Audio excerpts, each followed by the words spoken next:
Alô, amigos do Esporte a Motor.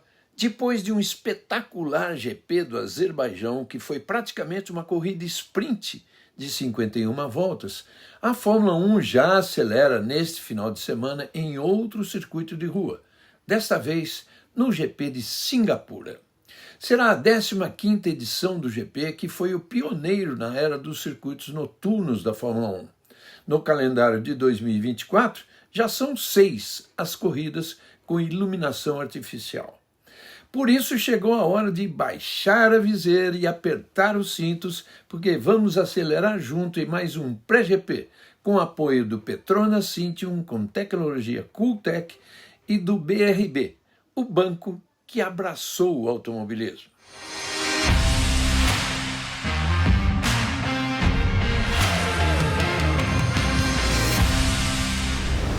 A Fórmula 1 viajou quase 7.000 quilômetros em poucos dias. Saiu de Baku, no Azerbaijão, e desembarcou em Singapura. O GP do último final de semana marcou o fim da temporada europeia desse ano.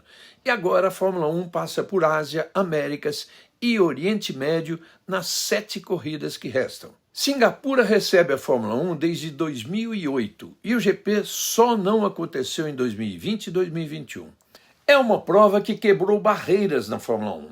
A primeira corrida noturna da história do Mundial, sendo que hoje em dia o circuito é iluminado por 1.500 refletores ligados por 108 quilômetros de cabos, e a iluminação artificial da pista gera uma potência de 3,2 milhões de watts e uma intensidade luminosa de 3.000 lux, o equivalente a 4 campos de futebol. E por ser noturna, pilotos, equipes e também os jornalistas adotam uma rotina de horários bem diferenciada. Ao contrário de outros lugares, como as provas no Japão, na China, Austrália ou Brasil, os profissionais envolvidos mantêm o fuso horário europeu. No horário local, a corrida larga às 8 da noite, no fuso europeu, às 2 da tarde, e aqui no Brasil, às 9 da manhã. O circuito passou por algumas modificações ao longo desses anos. A última foi no ano passado, quando 4 curvas foram removidas do traçado, baixando de 23 para 19 curvas.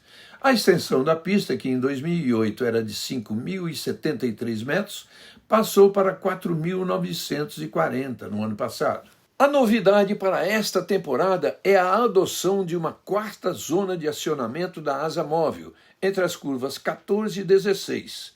Em 2023, Singapura foi o único GP que não foi vencido pela Red Bull. O vencedor, aliás, foi Carlos Sainz da Ferrari. Falando em vencedores, Sebastian Vettel é o detentor do maior número de vitórias em Marina Bay. Com Red Bull e Ferrari, o tetracampeão venceu 5 vezes. Lewis Hamilton venceu 4, Fernando Alonso 2, uma delas, aquela primeira edição de 2008, até hoje cercada de controvérsia pelo escândalo da batida proposital de Nelsinho Piquet por imposição de Flávio Briatore, então chefe da Renault, e o engenheiro Pat Symonds. Outros pilotos que já subiram no degrau mais alto do pódio em Marina Bay foram Nico Rosberg, Sérgio Pérez e, no ano passado, Carlos Sainz. Curiosamente, Max Verstappen nunca venceu nesta pista. E para a edição deste ano, algumas equipes vêm com novidades, especialmente na pintura. A Mercedes-AMG Petronas troca o prata dominante pelas cores da Petronas. A petroleira Malaya, país vizinho a Singapura, completa 50 anos de fundação em 2024. E após o final de semana, inclusive Lewis Hamilton e George Russell farão a visita anual à sede da Petronas em Kuala Lumpur. A Racing Bulls também vem de roupa nova. Quase que literalmente a parte dianteira e os sidepods vêm pintados por uma cor que simula jeans. Em uma ação da Hugo Boss, uma das patrocinadoras da equipe. A Red Bull também viria de pintura especial. No início do ano, a equipe lançou um concurso e os 3 melhores designs estampariam os carros de Max Verstappen e Sérgio Pérez nos GPs da Inglaterra, Singapura e Estados Unidos. Em Silverstone, na Inglaterra, a ideia foi utilizada, mas para este final de semana, o time desistiu depois de descobrir que a pintura nova acrescentaria cerca de 1 quilo ao peso do carro.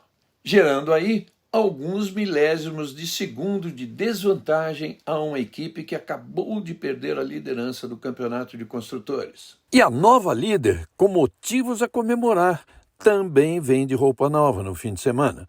A McLaren revelou sua segunda pintura retrô especial da temporada.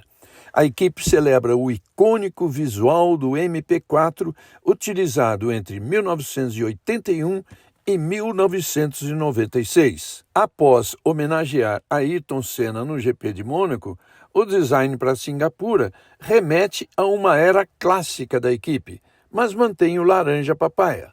Além do design retrô, o carro exibe ao redor do cockpit os nomes de 13 pilotos icônicos do MP4, como Senna, Prost e Niki Lauda. No GP de Singapura, os carros serão calçados pelos pneus C3, C4 e C5.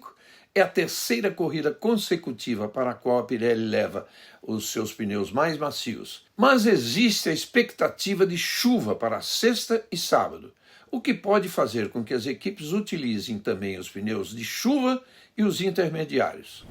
De história relativamente recente na Fórmula 1, Singapura é uma cidade-estado com ascensão econômica que pode ser considerada meteórica. É um dos chamados tigres asiáticos, países com rápido desenvolvimento. Singapura tem uma história única, marcada pela transformação extraordinária de um simples vilarejo pesqueiro a uma das maiores potências econômicas da Ásia. Fundada em 1819 pelo colonialista britânico Sir Stamford Raffles, a ilha logo se tornou um importante entreposto comercial graças à sua posição estratégica no Sudeste Asiático. Esta base permitiu que o porto de Singapura crescesse rapidamente através do comércio entre o Oriente e o Ocidente. No entanto, foi somente após a sua independência, em 1965, que Singapura começou a se consolidar como potência econômica. Sob a liderança de Lee Kuan Yew, o país investiu pesadamente em educação, infraestrutura e industrialização. A história de Singapura foi marcada pela atração de investimentos estrangeiros, transformando-se em um dos maiores centros financeiros do mundo. Não por acaso, é o país de residência do brasileiro mais rico do mundo, Eduardo Saverin, cofundador do Facebook, que, segundo a revista Forbes, tem um patrimônio de 150 bilhões de reais. Além da estabilidade política e econômica, Singapura desenvolveu uma forte base industrial e tecnológica, construindo um dos ambientes mais propícios para o desenvolvimento de startups e empresas de inovação. O governo segurou uma política econômica voltada para o livre comércio, sempre buscando um crescimento sustentável e a qualidade de vida para a sua população. Com 5,7 milhões de habitantes, a maior parte do PIB de Singapura é composto de serviços financeiros e seguros. Hoje, Singapura é um símbolo de sucesso no sul da Ásia, com uma economia diversificada que inclui finanças, tecnologia, biotecnologia e logística. Seu modelo de desenvolvimento tem sido inspiração para diversos países emergentes, demonstrando que mesmo uma nação com recursos naturais limitados pode alcançar resultados extraordinários com planejamento e visão.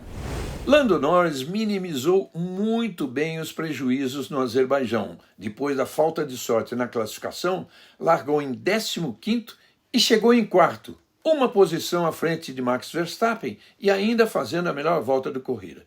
Poderia ter sido melhor? A considerar o potencial demonstrado pelo vencedor Oscar Piastri, seu companheiro de equipe, a resposta é sim. O inglês tinha chance de descontar mais pontos da diferença para o holandês. Com os resultados de Baku, Verstappen segue à frente com 313 pontos contra 254 de Norris. São 59 pontos entre líder e vice-líder. Charles Leclerc é o terceiro mais próximo de Norris graças à vitória em Monza e ao segundo lugar em Baku.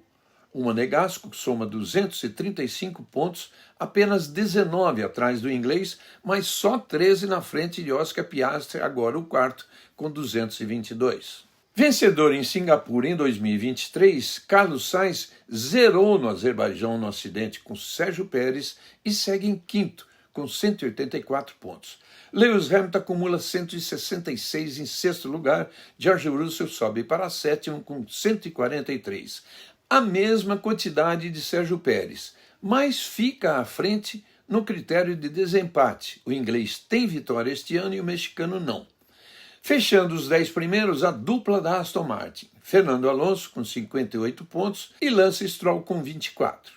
O GP do Azerbaijão teve dois dados muito curiosos entre os 10 que pontuaram. O argentino Franco Colapinto, em sua segunda corrida na Fórmula 1, terminou no 8º lugar com a Williams. É a primeira vez que um argentino pontua desde Carlos Reutemann em 1982. Outro destaque ficou com Oliver Bowman. O jovem inglês chegou em 10º com a Haas e tornou-se o primeiro piloto a pontuar por duas equipes diferentes em suas duas primeiras corridas na carreira. Na Arábia Saudita, o britânico havia substituído Carlos Sainz, que teve de ser operado às pressas de uma apendicite, e finalizou a corrida na 7ª posição pela Ferrari. O Campeonato de Construtores tem uma nova líder. Com a vitória de Oscar Piastri e o 4º lugar de Lando Norris contra os pontos do 5º lugar de Max Verstappen, a McLaren é a nova líder da tabela de classificação. O time inglês se posiciona 20 pontos à frente da Red Bull, 476 a 456. A disputa fica ainda melhor porque Ferrari, mesmo tendo pontuado apenas com Charles Leclerc, também se aproxima agora com 425. A Mercedes-AMG Petronas se coloca mais isolada em quarto com 309 pontos. A Aston Martin em quinto soma apenas 82. A Racing Bulls se segura no 6º lugar com 34 pontos, 5 à frente da Haas, que tem 29. O 8º lugar tem um novo dono. Com a ajuda do 7º lugar de Alexander Albon e o 8º de Franco Colapinto, a Williams conquistou 10 pontos em Baku e passou a Alpine somando 16 pontos, contra 13 dos franceses. E a Sauber segue na mesma, 0 ponto em 17 corridas.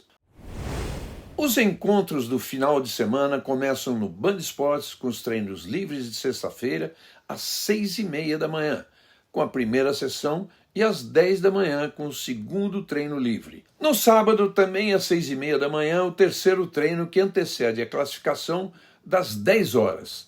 Ambos transmitidos ao vivo pelo Band Esportes e, no caso da classificação, também na Band aberta para São Paulo e outras praças. No domingo, às 8h30 da manhã, estaremos ao vivo dos estúdios, fazendo intercâmbio de informações com a nossa equipe direto de Singapura, para uma largada que será feita às 9 horas. E você confere tudo na tela da Band e no Band Play. Com a McLaren na liderança do campeonato de construtores, parece que a Ferrari também ganhou fôlego na briga ao se aproximar bastante da Red Bull. Mas a curiosidade mesmo fica a cargo da relação entre Lando Norris e Oscar Piastri. Antes do GP do Azerbaijão, a McLaren confirmou que Piastri vai obedecer ordens da equipe caso seja necessário, priorizar Norris na disputa pelo título. Um pouco tarde demais, mas com 7 corridas para o final da temporada e mais 3 provas de sprint, muita coisa pode acontecer, especialmente em Singapura, pista onde aquela Red Bull dominante do passado teve seu pior desempenho em 2023. É isso, gente. Mais uma vez, muito obrigado pelos links e comentários. E se você ainda não se inscreveu no nosso canal, já sabe que é simples, não é mesmo? É só clicar aqui embaixo no botão inscrever-se e depois no sininho das notificações para ser informado sempre que um novo vídeo aparecer aqui no canal. Obrigado pela companhia e nos vemos no fim de semana. Tchau!